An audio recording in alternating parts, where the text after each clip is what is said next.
Good morning everybody, I am the Southern Aviator and welcome back to another YouTube video. Today we're doing a bit of a trip report with Ryanair in their brand new, well I say brand new, about 2-month-old Boeing 737 MAX over to Dublin, so really looking forward to it.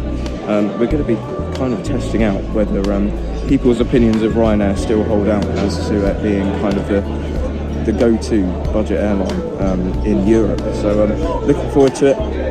It's going to be a bit of a cramped one, but only for about 40 minutes or so, 50 minutes possibly, going to Dublin. Our aircraft today, Boeing 737 MAX 8200, as I said, 2 months old, and it's got 197 seats on it, so it should be quite interesting to see how they managed to do that, but all I know is that they managed to put an extra emergency exit into it, so yeah, it should be an interesting.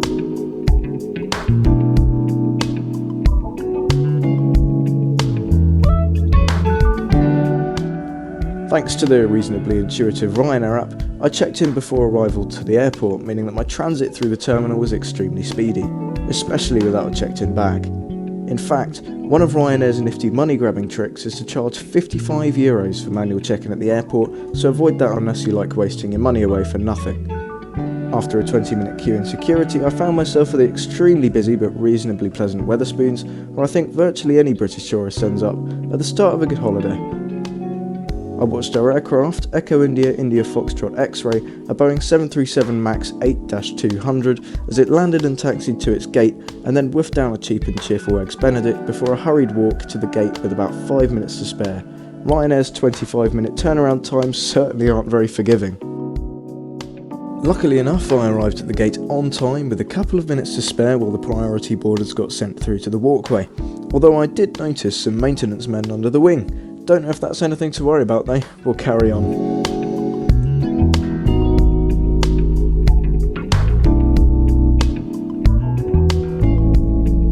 Well, this moment seemed to be the turning point of today, and this is when things started to get a little bit pear-shaped because the maintenance men were assigned that we would spend about 20 or so minutes in a walkway and then later get sent back out again to hear this. If you're flying on Air Flight 203 to Dublin, we'd like to ask the passengers to have a seat by gate 44 and wait for further announcements. Thank you.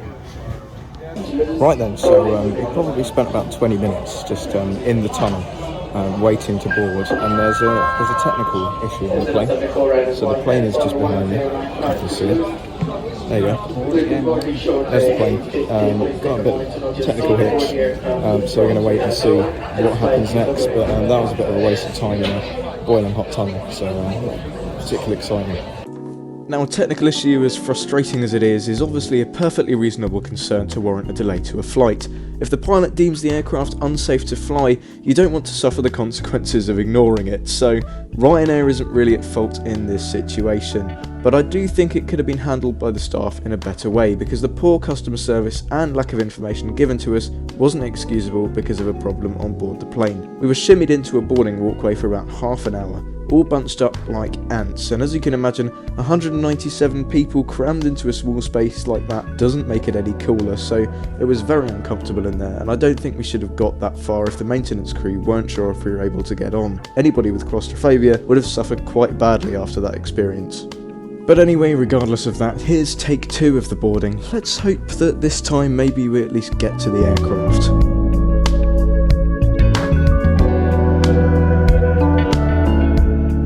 Well then, much to my surprise, we were now being sent off to another aircraft. Obviously the one we were meant to be flying on wasn't going anywhere for a while. We were now on our way to a different apron by bus, where another aircraft was lying around for us to board. So finally, after this slightly frustrating hour's delay, I was getting on board one of Ryanair's Boeing 737 MAX 8-200s, although not the one we were expecting.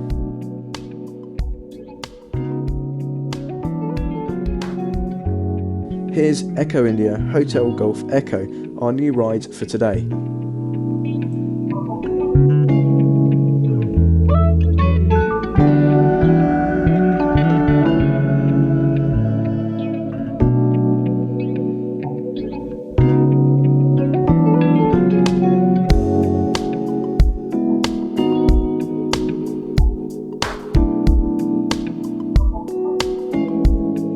The cabin crew were very welcoming, and the cabin itself with the new Sky interior from Boeing was very spacious. Although having said that, the seats left a lot to be desired. They were quite rigid and very firm, there wasn't much padding on the back.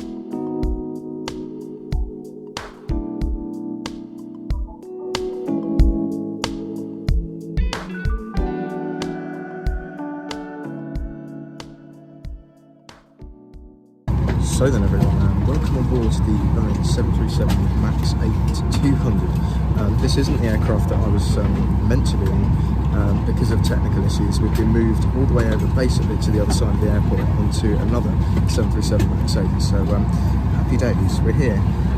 And in the new, I think, well, rental aircraft, the seats are, well, they're definitely quite solid, but the bottom of the seat is quite nicely padded. It's definitely does the job for a 50-minute flight. As for the legroom is not excellent, but again, for the sake of 50 minutes, you can sit up a little bit, and I'm probably about 5'9", 5'10", so the seat is okay so long as you sit kind of high enough. Yeah, it's not too bad. Despite the fact that I was a non-priority passenger, I was ironically the first person to board, which meant I had to wait for about 20 minutes for everyone else to board, which is much longer than the usual standard with this airline, but clearly necessary to move everyone and their baggage across pretty much a whole airport. Moving on to the legroom, the Ryanair has a seat pitch of 28 inches on their newer fleet, which is a tight squeeze compared to the 30 inches on the older 737-800, which sounds generous in comparison, although it's really not.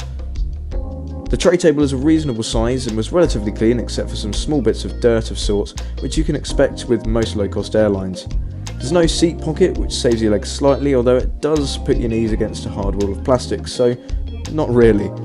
The safety card and QR code for the menu and magazine are both stuck to the seat in front of you to read instead of the paper, as you may expect normally.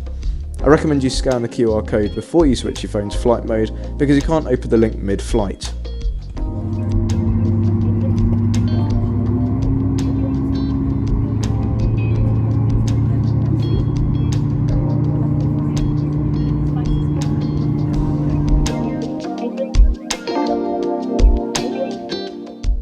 And soon enough we were off the blocks and taxiing towards the runway holding point for runway 22 with about an hour and 20 minutes delay, so we missed our air traffic control slot for takeoff and ended up waiting about another 10 minutes just for takeoff.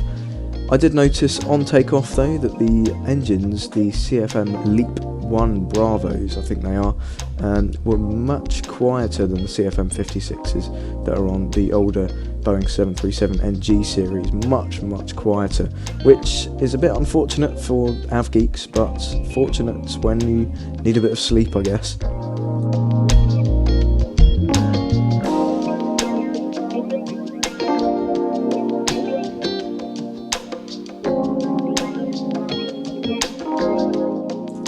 Well, now it was time for the line-up and departure into the very cloudy London Stansted sky. So, here we go. Enjoy the sounds and enjoy the, well, as many views as you can get.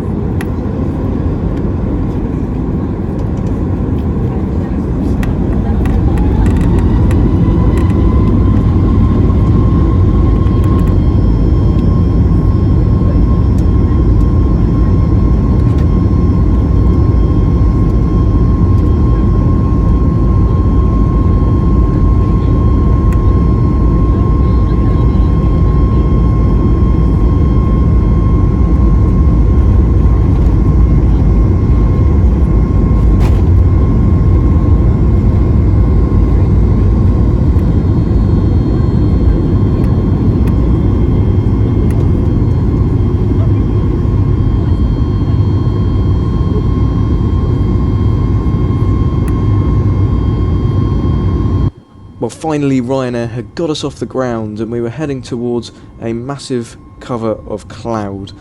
Well, the only view that you got really there was a car park, so absolutely excellent, top notch.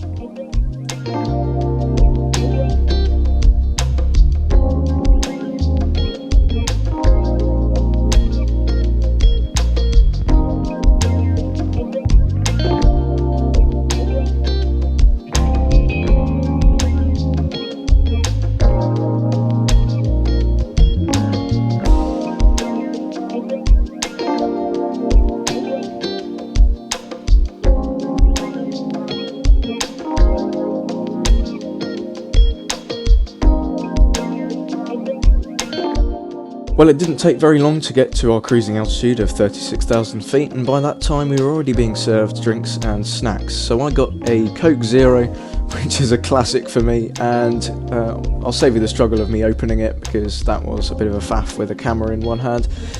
Anyway, there was a quite vast range of things on their magazine, which I'd recommend you actually had a look at and scan the barcode for before you took off, because you can't do that in flight mode.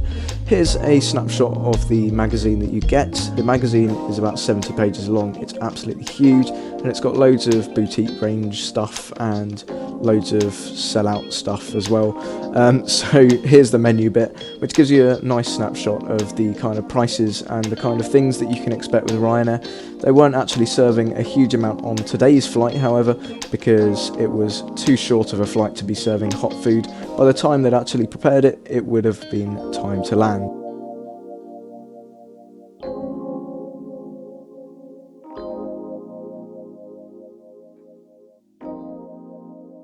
Well, after a very brief half an hour's worth of an escape from the cloud base, getting a little bit of a suntan in the sky, we were shortly descending back through the cloud base in towards Ireland.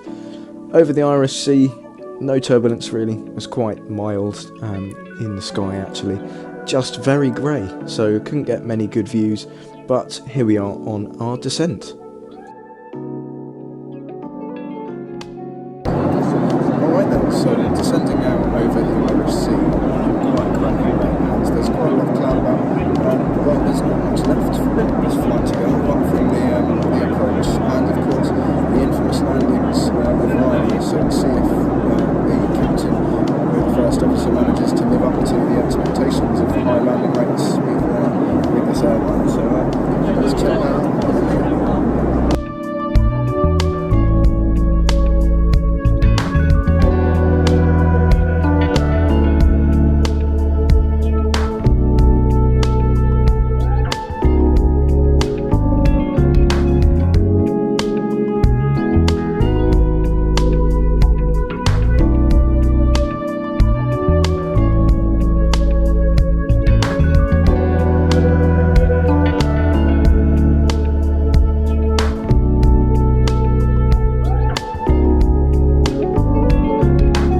And peeping through the cloud layer was the Irish coast. We were nearly at our destination, and here we have our approach and landing into Dublin. Let's see now if the captain has buttered it or not.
flight with EasyJet into Barcelona was probably, well, the landing was probably harder on that one. So Ryanair's actually got a good point there. And there we go, as if by magic, the myth has been busted. Not all Ryanair pilots were ex-Navy pilots that slammed their aircraft into aircraft carriers. This one was actually a pretty good one, and better, arguably, than the EasyJet landing I had a couple of months ago.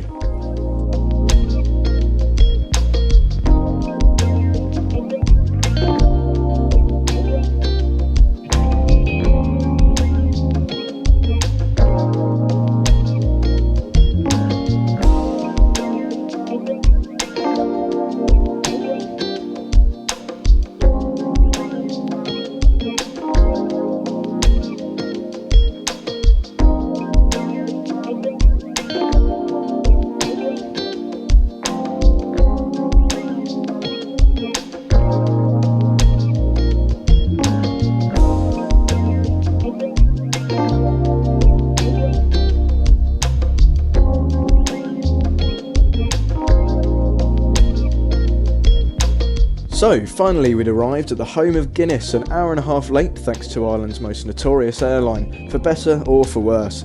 But needless to say, they had got us here at a very reasonable price, and the plane did its job. Obviously the delay was unfortunate, but at the end of the day you get what you pay for, and you can't expect the world from a budget airline. So without further ado, let's have a look at my scoring of Ryanair from this flight.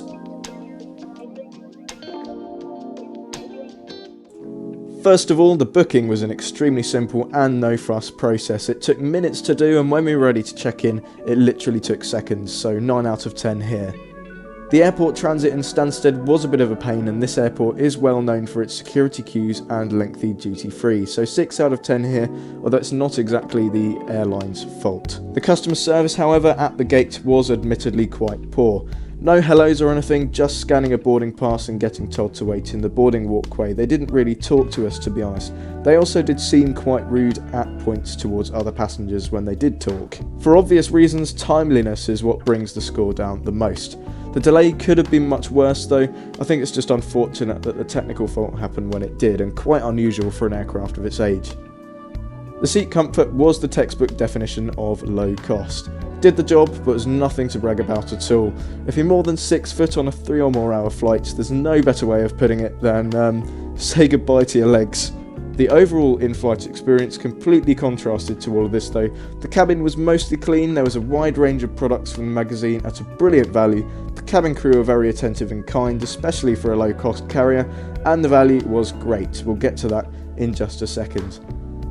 So then, now to the moment everyone has been waiting for, the price. The bare fare of this trip in value mode would have been a mere £22.24 Great British Pounds sterling, but seat selection and cabin bags come at a cost of £24.50 extra as a blanket value across all Ryanair flights. Here you can see all the fare options and what they include taken from the Ryanair website, so pause it here if you're interested. But on that note, it's time to conclude this trip report with Europe's most hated airline, and do I think it deserves that title? Well, no, not really. As I said before, you get what you pay for, no more, no less. My flight was rightfully delayed for a good reason, because I'd rather wait an hour than to divert mid-flight. So would I recommend flying Ryanair for a cheap getaway or business trip? Definitely. Ryan Scare is certainly not bad enough to put the average person off a £70 return holiday fare. Let me know your experience with Ryanair and your thoughts of this video in the comments, because I'd love to hear your opinions and your feedback, because more of these types of videos may be on the cards for the future. So in the meantime, happy flying. Goodbye.